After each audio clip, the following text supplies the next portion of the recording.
Hombres y mujeres del mundo. Traigo hoy un tema del cual se habla mucho y hasta resulta un poco delicado y hasta provoca miedo tratar ese tema, porque con la pasión que despierta en el seno de los dominicanos y dominicanas, de todos nosotros, se puede hasta malinterpretar cualquier expresión, cualquier pensamiento, cualquier análisis. Porque se le da un carácter altamente de patriotismo, del nacionalismo.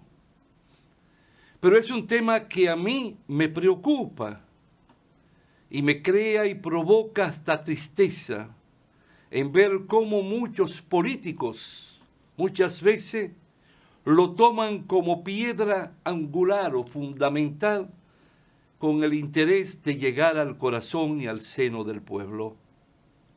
Y es el tema de Haití. Sucede que este fin de semana, el día 18, en el Nuevo Diario, salieron unas declaraciones y propuestas provenientes de la UNFU, que es una universidad de muchos méritos y de una gran historia, con intelectuales a carta cabal, que son profesores en las diferentes ciencias y disciplinas del saber humano. Y considero muy valiente y acertada esas declaraciones dadas por el rector de la UNFU a nombre y representación de esa universidad. El titular del periódico dice: la realidad geográfica nos obliga a esforzarnos por una vía de entendimiento con Haití. Y dice así, voy a leer algo. La Universidad Nacional Pedro Enríquez Ureña, UNFU, realizó la tercera jornada del foro UNFU de Estudios Sociales, Presente y Futuro de las Relaciones con Haití.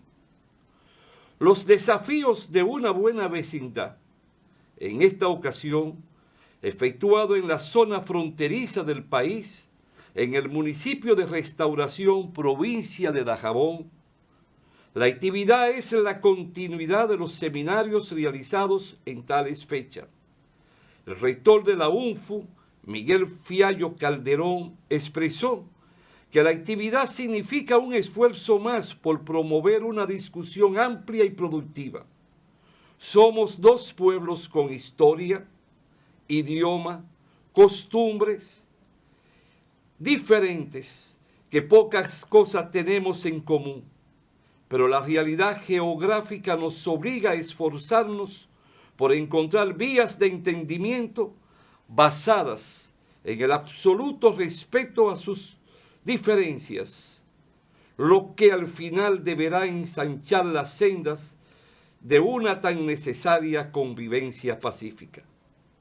Son precisamente esas diferencias y no una línea fronteriza las que deberán permitirnos de ambos lados alcanzar provisorios acuerdos de cooperación en beneficio de nuestros dos pueblos. Lo dejo hasta ahí. ¿Qué significa eso? ¿Podemos nosotros alimentar el odio? ¿Podemos nosotros alimentar la incertidumbre permanente y constante? ¿Debemos nosotros olvidarnos de la situación y de la historia de Haití? ¿Debe vivir presente en nuestro sentimiento la ocupación en el 1822 hasta el 1844? ¿Solo debe vivir permanente para un recuerdo de la historia y jamás volver a permitir ese hecho? Toda la vida, el país más pobre tiende a emigrar al más cercano que pueda ofrecerle determinadas respuestas para su alimentación y su modus vivendi. Ocurre con nosotros para ir a Puerto Rico e irnos a Estados Unidos. en particular a Nueva York. Pero no pasamos una simple frontera. Tenemos que coger yolas, no vamos hasta en gomas de vehículos.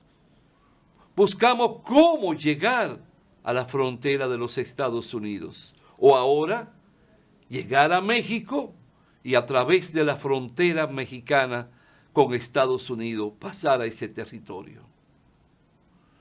Tenemos todos los días miles y miles de haitianos que llegan aquí.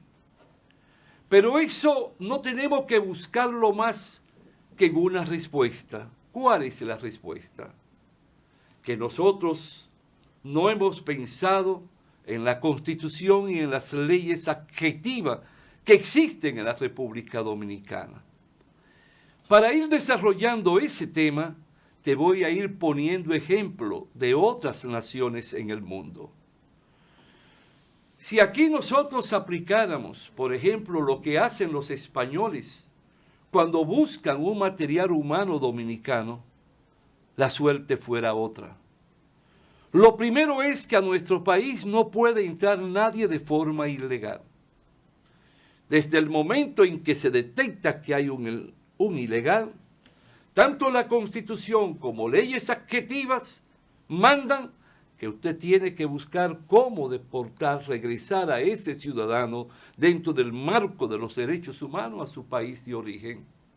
Eso es lo primero. Eso no se discute para que no haya malas interpretaciones. Lo segundo, que tenemos que tener una frontera donde aquellos que están llamados a controlar el ingreso de ciudadanos exijan todos los documentos correspondientes, desde el pasaporte hasta la visa. Tenemos una frontera relativamente muy larga entre los dos países, muy difícil de controlar, pero hoy existen elementos y dispositivos que hacen permisible un cuidado y un celo más directo y controlado. Desde allí tiene que aprenderse que no puede existir el elemento corrupción de personas que busquen prebenda, busquen dinero y cerrar los ojos y dejar pasar. No basta con hacer una verja, vamos a decir, hacer, por ejemplo, una edificación de bloques y cemento. No. Se ha demostrado en los Estados Unidos la cantidad de túneles que hacen aquellos que emigran hacia esa nación del mundo. Y también cómo ellos controlan y se vuelan en ese muro. Es decir, el muro no resuelve un problema. El problema lo resuelve aplicar la ley. Ahora bien, atendiendo lo que plantea el rector de la universidad, la UNFU, nos lleva a nosotros a comprender que es correcto ese pensamiento. Lo importante es buscar cómo hablar, cómo ayudar a resolver problemas. Indiscutiblemente que ahora mismo parece ser que no hay con quién hablar en Haití. Pero tenemos que buscar a través de las Naciones Unidas, de la llamada Organización de Estados Americanos, qué respuesta las grandes potencias buscan para que haga permisible un diálogo franco y sincero de ayuda entre ambas naciones. Si cerramos los ojos y solo nos vamos por el discurso de un supuesto patriotismo, estamos cometiendo un gran error. Cuando te hablé de España, ¿qué ocurre? Y aquí vengo. España tiene una gran tienda, que siempre la pongo de ejemplo, que se llama El Corte Inglés. Venden de todo y tiene sucursales por todo el territorio español y en otras naciones de Europa. Pero cuando ellos necesitan 100, 200, 500, 50 trabajadores dominicanos, ellos se ponen en contacto con el Ministerio de Trabajo. Y cuando van a reclutar ese material humano, mandan al gerente o la gerente de recursos humanos con un equipo tal vez de 3 personas más que le acompañen. Y si usted va en un momento así al ministerio, se encuentra con filas incalculables de cientos y cientos de dominicanos y dominicanas que van a presentarse a participar en la evaluación. Si eligen 200 o 500 dominicanos y dominicanas, el ministerio entonces, el Corte Inglés, la empresa, se lo solicita a la República Dominicana a través del Ministerio de Trabajo de España. Y ya ahí entra la relación estrecha, ahí entra la armonía y el accionar de 2 estados a través del Ministerio de Trabajo. Cuando esos trabajadores cumplen el periodo para el cual fueron contratados, entonces la empresa es la responsable ante el Ministerio de Trabajo de España de tomar esas personas para colocarlas en un avión y retornen a la República Dominicana. Entonces vengamos a nuestro país directamente. Si una persona que tiene 2.000 tareas para sembrar de guineo o de banano, plátano, necesita mano de obra haitiana, que es la que está más cercana, y demuestra que en la República Dominicana no cuentan con ese material humano necesario en ese momento, entonces ese propietario debe solicitarlo a través del Ministerio de Trabajo de la República Dominicana al Estado de Haití a través de su ministerio. Aquella persona que sean reclutadas, hombres o mujeres, entonces deben ser mandadas a buscar por el propietario de la plantación agrícola en autobuses a Haití. Pero al mismo tiempo tiene que responder por ello dónde van a residir, el hábitat geoeconómico o geovivienda, que esté al alcance del dueño de la plantación, y cómo se compromete para responder al modus vivendi de ese extranjero, de ese no nacional. Eso no lo hacemos nosotros. Cuando termina el ciclo de sembradío o de recorte, ese empresario agrícola dominicano tiene la obligación de buscar los autobuses para entonces reenviar al territorio haitiano los trabajadores contratados. Permítanme hacer una pausa y retorno en unos segundos.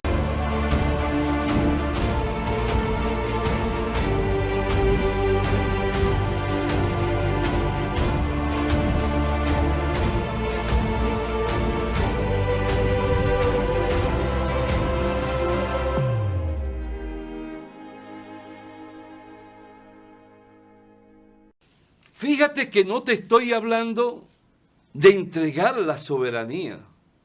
No te estoy hablando de convertir esto en una sola república. No te estoy hablando de una fusión de 2 estados. No, porque no es posible. En primer lugar, hablamos idiomas diferentes. No solo idiomas, en Haití se habla el creol, el patuá y el francés. Y aquí hablamos un solo idioma, el español. Los haitianos tienen costumbre y cultura muy diferente a nosotros. Los haitianos tienen hasta una cultura alimenticia con sabores y elementos para poder preparar los alimentos diferente a nosotros. Tienen una historia diferente a nosotros. ¿Cómo llega entonces la 2 repúblicas? Porque esto fue colonia española y en un momento estuvieron los franceses por un tratado entre España y Francia que se celebró allá en Suiza, un país europeo. Y esas 2 naciones, llegó un momento en que Haití entró a lo nuestro porque se levantó como un país en las luchas contra la esclavitud y fue el primer país de América en liberarse como colonia ante Francia, cuando estaba Napoleón Bonaparte dirigiendo los destinos de ese país. Y Napoleón Bonaparte fue un emperador, fue un gran guerrero, fue un gran estadista, y con la fuerza militar más poderosa en ese momento, y esos haitianos se levantaron y al mismo tiempo, en otro hecho histórico, declararon la liberación de la esclavitud. O sea, sacaron a los haitianos de esa esclavitud tan sangrienta, tan cruel por parte de los blancos. Hoy me he permitido traer a colación una carta que Juan Bosch escribió para el año 1943 y se la dirigió a 3 grandes amigos cuando él estaba en La Habana, Cuba, capital de Cuba, en el exilio. Te voy a leer algunos párrafos y ver cuando quien dirige este programa, quien lo controla, me haga seña y hasta ahí voy a poder llegar. Juan Bosch dice: los he oído a usted expresarse, especialmente a Emilio Marrero, casi con odio hacia los haitianos, y me he preguntado cómo es posible amar al propio pueblo y despreciar al ajeno. ¿Cómo es posible querer a los hijos de uno al tiempo que se odia a los hijos del vecino? Así, solo porque son hijos de otros. Creo que ustedes no han meditado sobre el derecho de un ser humano, sea haitiano o chino, a vivir con aquel mínimo de bienestar indispensable para que la vida no sea una carga insoportable. Que ustedes consideran a los haitianos punto menos que animales, porque a los cerdos, a las vacas, a los perros, no les negarían ustedes el derecho de vivir. Pero creo también, y espero no equivocarme, que ustedes sufren una confusión, que ustedes han dejado que el juicio les haya sido desviado por aquellos que en Haití y en la República Dominicana utilizan a ambos pueblos para sus ventajas personales. Porque eso es lo que ocurre, amigos míos. Si me permiten, he de explicárselo. El pueblo dominicano y el pueblo haitiano han vivido desde el descubrimiento hasta hoy, o desde que se formaron hasta la fecha, igualmente sometidos en términos generales. Ellos estaban en ese momento bajo los efectos de una dictadura cruel, y los dominicanos padecíamos otra dictadura tan cruel como aquella. No teníamos libertad, y muchos dicen, esta carta no se aplica hoy, sino para aquel tiempo de las dictaduras. No, para el caso no importa que Santo Domingo tenga una masa menos pobre y menos ignorante. No hay diferencia fundamental entre el estado de miseria e ignorancia de un haitiano y de un dominicano, si ambos se miden, no por lo que han adquirido en bienes y conocimientos, sino por lo que les falta adquirir todavía para llamarse con justo título seres humanos satisfechos y orgullosos de serlo. El pueblo haitiano es un poco más pobre, hoy mucho más pobre que nosotros, y debido a esa circunstancia, luchando con el hambre, que es algo más serio de lo que puede imaginarse quien no lo haya padecido en sí, en sus hijos, en sus antepasados, procura burlar la vigilancia dominicana y cruza la frontera.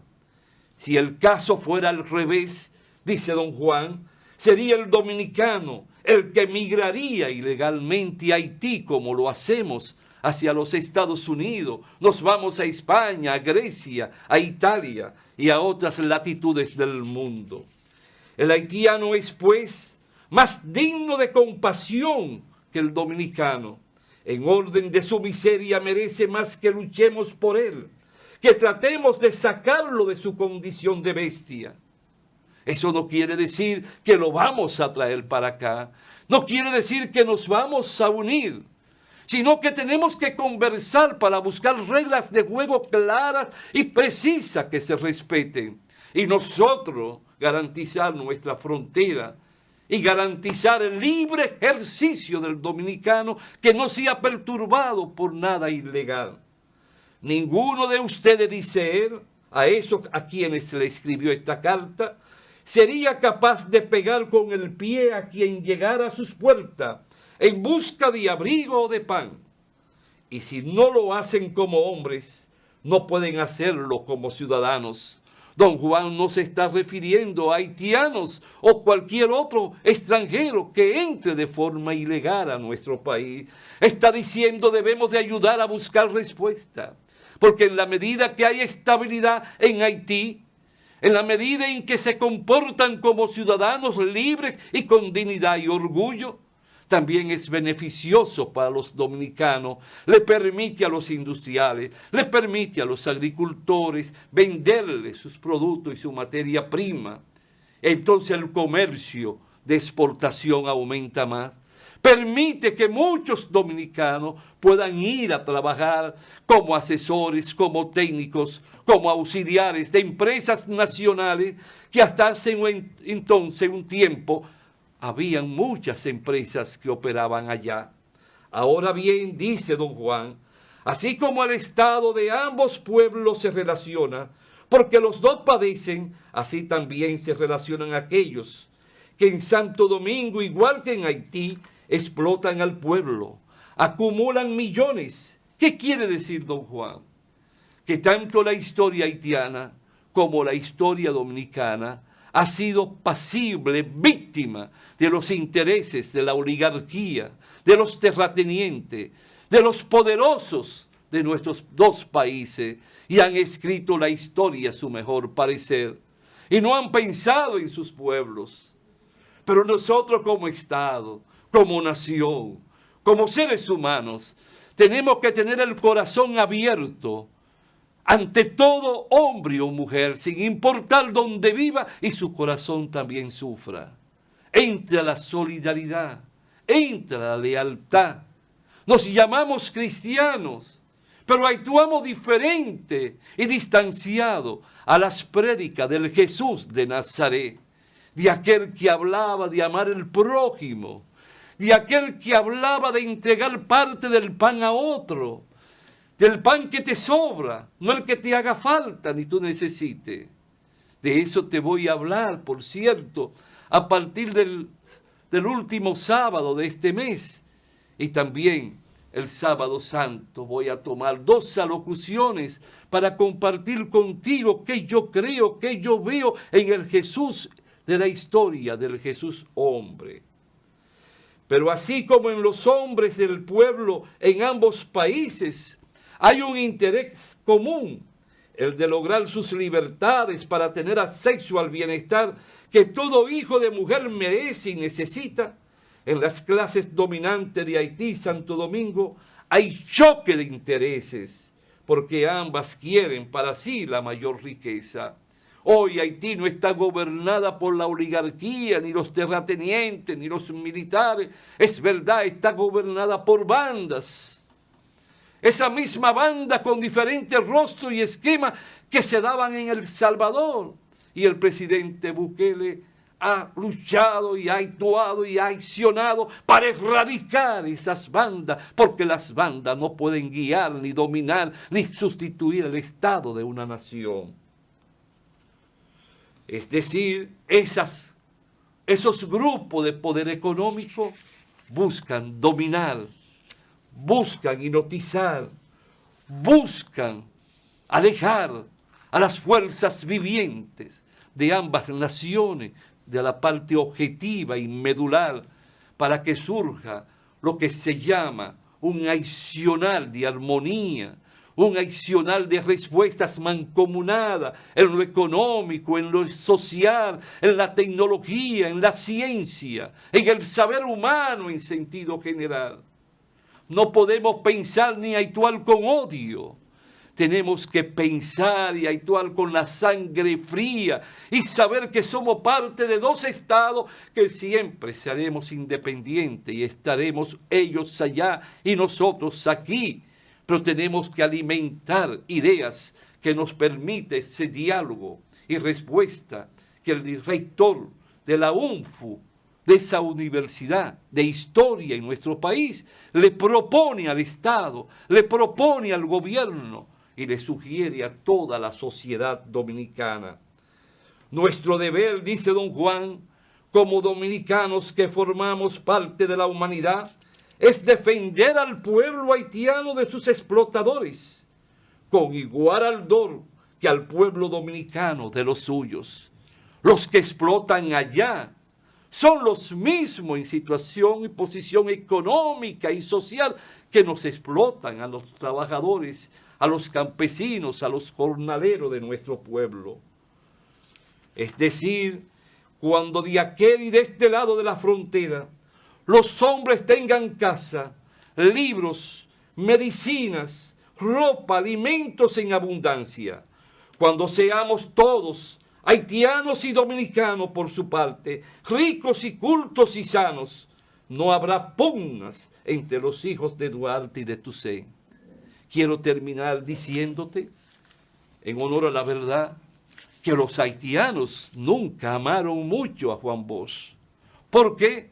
Porque cuando fue presidente y el gobierno haitiano cometió errores, como aquel de rodear la embajada dominicana, y una embajada de un estado es como un pequeño, es una extensión del territorio de un país como el nuestro, don Juan dio la orden a la Fuerza Aérea y al Ejército para posicionarse y tomar el territorio haitiano para liberar nuestra embajada. Eso nunca lo olvidaron los haitianos, pero tampoco nosotros podemos olvidar esa posición tan enérgica y de respeto a la Constitución dominicana que aplicó Juan Bosch en ese momento. Y ese mismo hombre que fue presidente en el 63 fue quien escribió esa carta por encima de todo el sentimiento humano, el sentimiento y la fuerza moral del abrazo bajo el manto de la dignidad y el orgullo. No te he dicho nada malo, no te he dicho de fusionar, de unir las dos repúblicas. Te he dicho cómo debemos también de ver a los haitianos como seres humanos y ver su pueblo que un día, más temprano que tarde, reconquiste su libertad, su estabilidad y su accionar y desarrollo socioeconómico y la estabilidad política. Hasta la próxima, hombres y mujeres del mundo.